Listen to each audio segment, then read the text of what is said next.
안녕하세요. 창업 멘탈 코치입니다. 오늘은 프랜차이즈 가맹 계약, 도장은 함부로 찍는 게 아니다 라는 주제를 가지고 영상을 남겨보도록 하겠습니다. 지금 실제로 제 주위에도 프랜차이즈에 관심을 가지시는 분들이 많이 계셔서 프랜차이즈를 알아보시고 계약을 함에 있어서 필수적으로 체크해야 될 부분들 위주로 해서 오늘 영상을 남겨보도록 하겠습니다.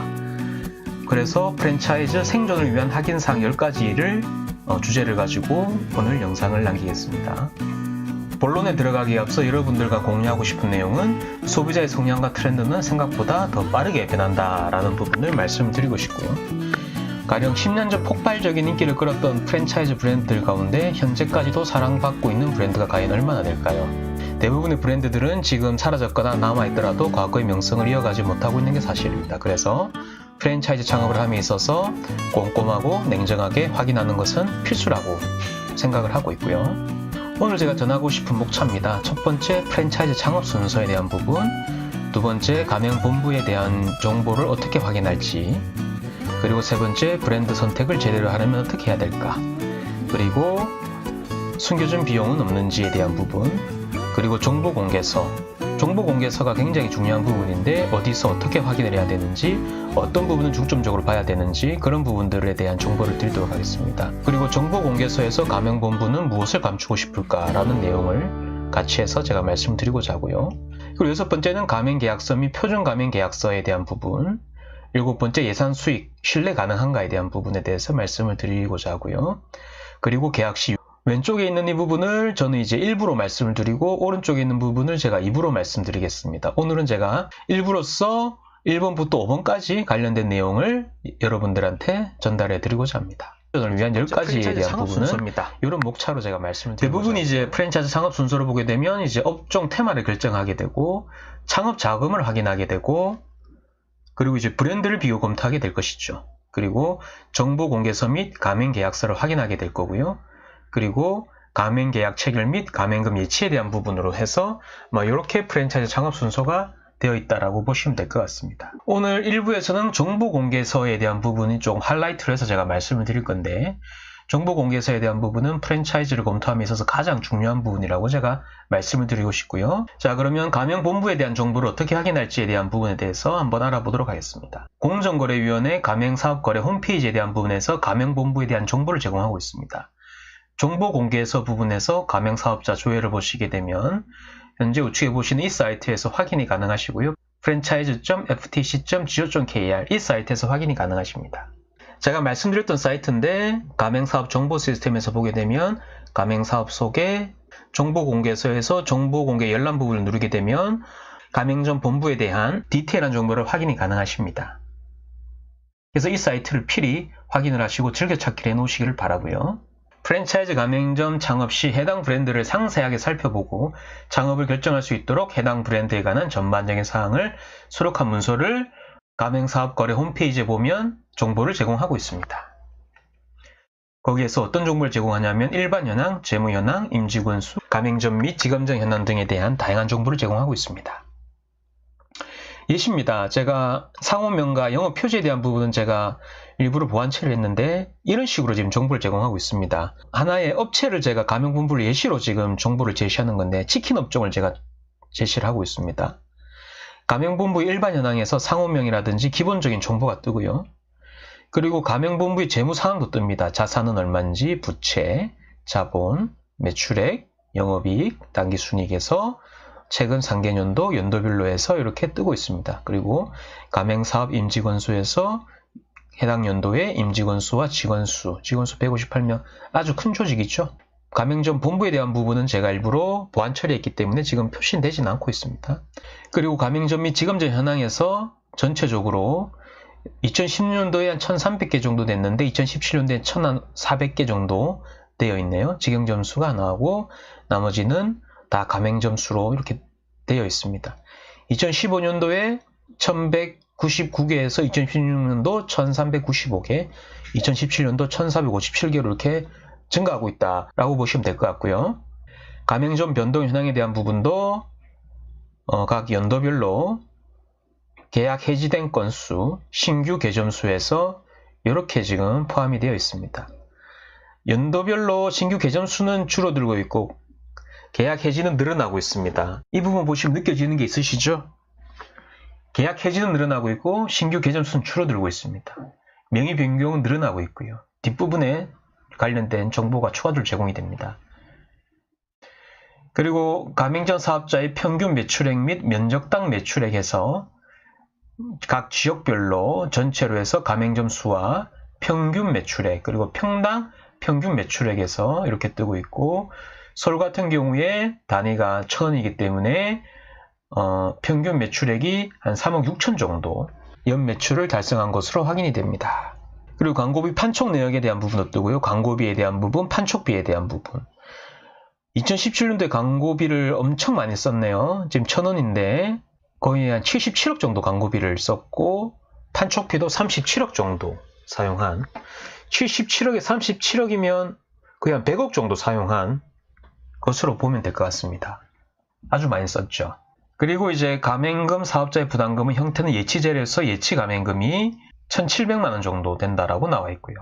가맹본부와 그 임원의 법 위반 시설에서 공정거래위원회 시정조치를 한 건 받은 이력이 있습니다. 최근 3개년간 그러하다라는 것이고요. 이 사례와 같은 경우에 지금 뉴스에 잠깐 한번 언급되었던 그런 이제 가맹본부고요. 물론 좋지 않은 사례로 뉴스에 매스컴에 언급이 되었기 때문에 신규 가맹점 수는 줄어들고 있고 그리고 명의 변경한 것은 늘어나고 있고 뭐 그렇게 아까 보셨던 거와 이렇게 연결이 된다라고 보시면 될 것 같습니다. 가맹점 사업자의 부담금에서 가맹비 1,100만원, 교육비, 보증금, 기타 비용에서 합계가 6,400만원 정도, 인테리어 비용은 평당 200만원 정도에서 인테리어 비용이 한 3,000만원 정도, 56제곱미터 기준에서 그렇게 된다라고 되어 있습니다. 가맹 계약 기간은 최초 2년에서 연장 1년 가능하다. 이렇게 되어 있고요. 보신 바와 같이 아주 디테일한 정보를 담고 있습니다. 이게 보셨던 정보가 이게 전부는 아니고요. 제공하는 정보 중에 일부를 제가 보여드렸던 그런 데이터로 보시면 될 것 같습니다. 브랜드 선택 제대로 하려면 어떻게 해야 될까요? 다양한 정보를 수집하여 분석을 해야 되겠죠. 창업 박람회나 창업 관련 강좌는 기본이고 아까 보여드렸던 정보 공개서는 당연히 확인을 해야 될 것이고 전문가의 조언, 다양한 사업 타당성에 대한 분석 부분들 다 아울러서 전문가의 조언도 한번 들어봐야 될 것이고 가맹점 운영자의 경험담 또한 다양한 정보를 수집하는데 많은 도움이 될 것입니다. 그리고 관련 현장의 직간접적인 경험이라든지 소비자의 평가와 만족도 그리고 트렌드 관련된 부분 파악 그리고 상권 분석 시스템에 대한 부분까지 해서 이렇게 다양한 정보를 수집해서 분석할 필요가 있을 것 같습니다. 상권 분석 시스템에 대한 부분도 그렇게 어려운 부분은 아닙니다. 소상공인시장진흥공단에 이렇게 상권 분석 정보를 제공하는 툴이 있습니다. 회원가입을 하셔서 이렇게 검색을 하신다라고 하면 누구나 쉽고 편안하게 검색을 할 수가 있습니다. 그래서 전혀 어려운 부분이 아니기 때문에 조금만 관심을 가지신다라고 하면 여러분들이 직접 필요로 하는 상권 정보도 얻으실 수가 있습니다. 그래서 한번 직접 해보시라고 저는 말씀을 드리고 싶고요. 상권 분석에 대한 정보, 시장 분석에 대한 정보, 상권 현황에 대한 정보를 해당 지역을 기점으로 해서 아주 디테일하게 제공을 하고 있습니다. 제 방송을 들으시는 분들은 직접 한번 확인을 해보셨으면 하는 바람이고요. 네 번째, 숨겨진 비용은 없나? 미끼를 보게 되면 이제 가입비나 교육비 등 면제를 한다 뭐 이런 식으로 이제 창업박람회나 가면 많이 이렇게 홍보를 합니다. 가령 이러한 상황이 되겠죠. 이런 상황이 굉장히 익숙하시죠?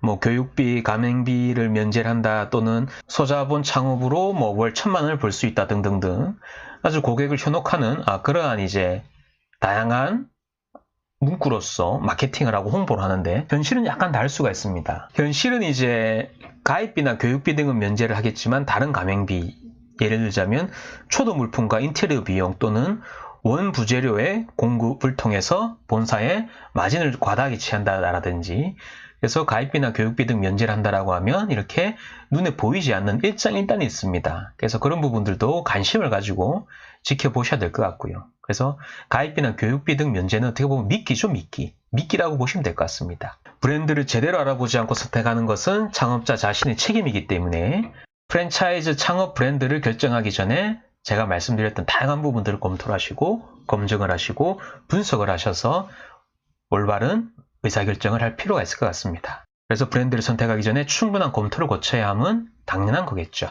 자, 그러면 가맹본부는 무엇을 감추고 싶어 할까요? 보험약관을 꼼꼼히 읽어야 하지만 막상 읽어보면 무슨 말인지 몰라서 읽기를 포기하는 사람들이 굉장히 많죠. 가맹금, 매출액, 계약기간, 계약갱신과 해지, 가맹점수 및 변동사항, 신규 또는 폐점 점포수, 재무상황, 법 위반 사실, 영업지역, 점포환경 개선, 광고 판촉비 등을 어디서 정보를 제공한다 그랬죠? 정보공개서에서 제공을 하고 있기 때문에 이런 부분들을 아주 꼼꼼하게 곱씹어서 읽어볼 필요가 있습니다. 특히나 신규 때는 폐점 점포수라든지 재무상황 또는 법 위반 사실이라든지 징계를 받았던 부분이라든지 그런 부분들에 대한 부분은 솔직히 가맹본부는 감추고 싶어하는 정보일 겁니다. 우리는 이러한 정보를 종합적으로 판단을 해서 프랜차이즈 브랜드를 결정을 할 때 참고사항으로 확인을 하셔야 될 내용들이고요.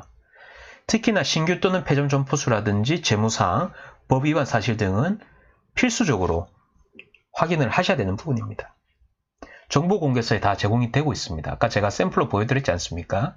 그리고 정보공개서 제공 후 14일이 지나기 전에는 가맹계약을 체결하거나 가맹금을 수령할 수가 없습니다. 그래서 이 기간 동안 정보공개서를 충분히 검토를 해야 되고요.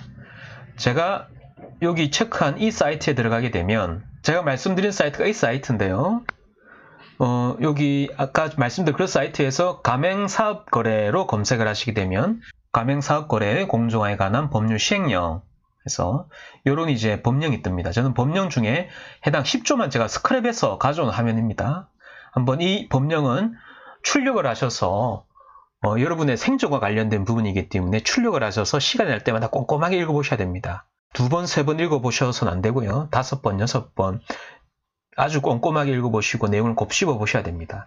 그중에 제 10조에 대한 내용만 제가 별도로 스크랩을 했는데 제 10조가 어떤 내용인가 하면 제 10조 가맹금 반환의 요구, 가맹본부가 정보공개서를 제공하지 아니한 사실 또는 정보공개서를 제공한 날부터 14일이 지나지 아니한 상태에서는 가맹희망자로부터 가맹금을 수령하거나 가맹계약을 체결한 사실과 그 날짜에서 가맹금 반환의 요구를 할 수 있다. 즉 정보공개서를 제공한 날부터 14일이 지나야지 가맹계약이 체결된다라는 부분이죠. 아무래도 법적인 용어가 약간 어려울 수 있기 때문에 이 부분을 제가 달리 표현한 부분이 이 부분이죠.